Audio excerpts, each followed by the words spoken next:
Enola Holmes 3 doesn't have a confirmed release date on Netflix yet, but we know the movie is in the works.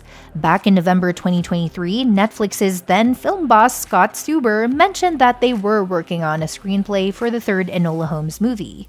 Even though Stuber has since left Netflix, we're assuming the project is still in development since we haven't heard anything to the contrary since then. Millie Bobby Brown has continued her successful partnership with Netflix, starring in the hit movie Damsel, and she seems excited about doing more Enola Holmes movies. In an interview with Screen Rant in November 2022, she expressed her enthusiasm, saying, "I would love to be part of another one. I would love to see her do more cases, be put under pressure, be put in crazy situations, and make her feel vulnerable again. I absolutely love seeing her back at work." While we don't know when the new movie will arrive, here's everything we know so far about Enola Holmes 3. The most important thing to think about when it comes to Enola Holmes 3 is who will be back. It wouldn't be an Enola Holmes movie without Millie Bobby Brown as the titular character. Since Brown also produces the series, she'll definitely be back on the case if the third movie happens. Other likely returns include Henry Cavill as Sherlock Holmes, Louis Partridge as Tewkesbury, Helena Bonham Carter as Enola and Sherlock's mother Eudoria, Susie Wokoma as Edith, and Adeel Akhtar as Lestrade. Even though he wasn't involved in the sequel, there's a chance we could see more from Sam Claflin as Enola and Sherlock's brother Mycroft too. He missed out on the sequel due to a scheduling conflict, but the door is open. If there was a future one, we would love to have him back, director Harry Bradbeer explained regarding Claflin's potential return. The sequel also brought some major names into the Sherlock Holmes universe. First up, expect to see more of Sharon Duncan Brewster in the third movie, as she was revealed to be playing the iconic Sherlock Holmes villain Moriarty.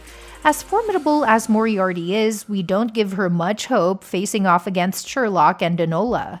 Our heroes also now have a familiar Sherlock ally in their corner too, as the sequel's credit scene introduced Himesh Patel as the one and only Dr. John Watson. How does Enola Holmes 2 set up the third movie? Just like the first film, Enola Holmes 2 wraps up its main mystery and doesn't leave us with a major cliffhanger. However, the final moments do hint at what might come next. We see Moriarty escaping from prison, so it's safe to say she'll be back to cause more trouble in the third movie. Fortunately, Enola and Sherlock will now have the help of Dr. John Watson for their future adventures. The sequel didn't follow Nancy Springer's book series that closely, and Moriarty isn't a character in the books, so it's likely the third movie will continue to tell its own original story. The third book in Springer's series, The Case of the Bizarre Bouquets, introduces Dr. Watson, but the story is quite different from what we might see on screen. In the book, Enola is still on the run from her brother Sherlock. After several close encounters, she has to find new ways to avoid discovery. When Dr. Watson goes missing, Enola can't resist investigating, especially after learning that a bizarre bouquet symbolizing death was delivered to the Watson residence. It's a race against time to find Dr. Watson before it's too late.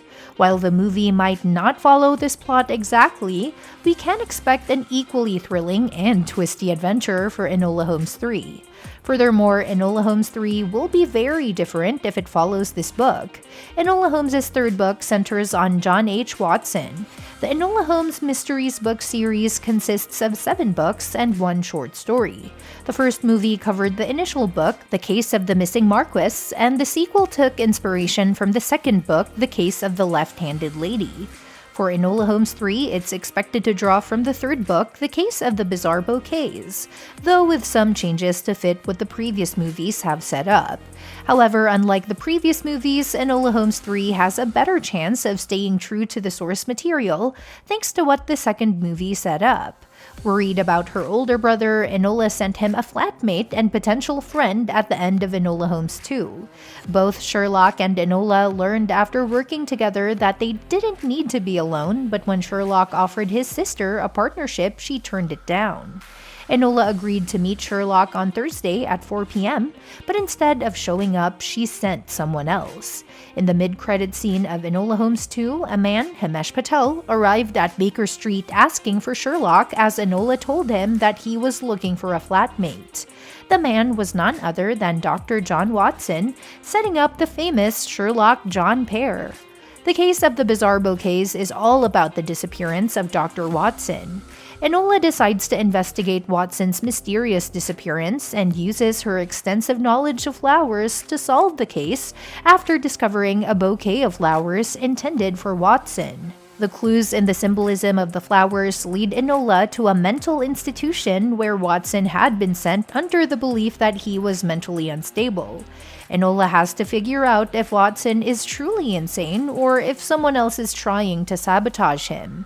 With John Watson now part of the Enola Holmes film universe, Enola Holmes 3 can easily follow the book's story. What's more interesting is that Enola Holmes 3 can change one massive part of the book's plot.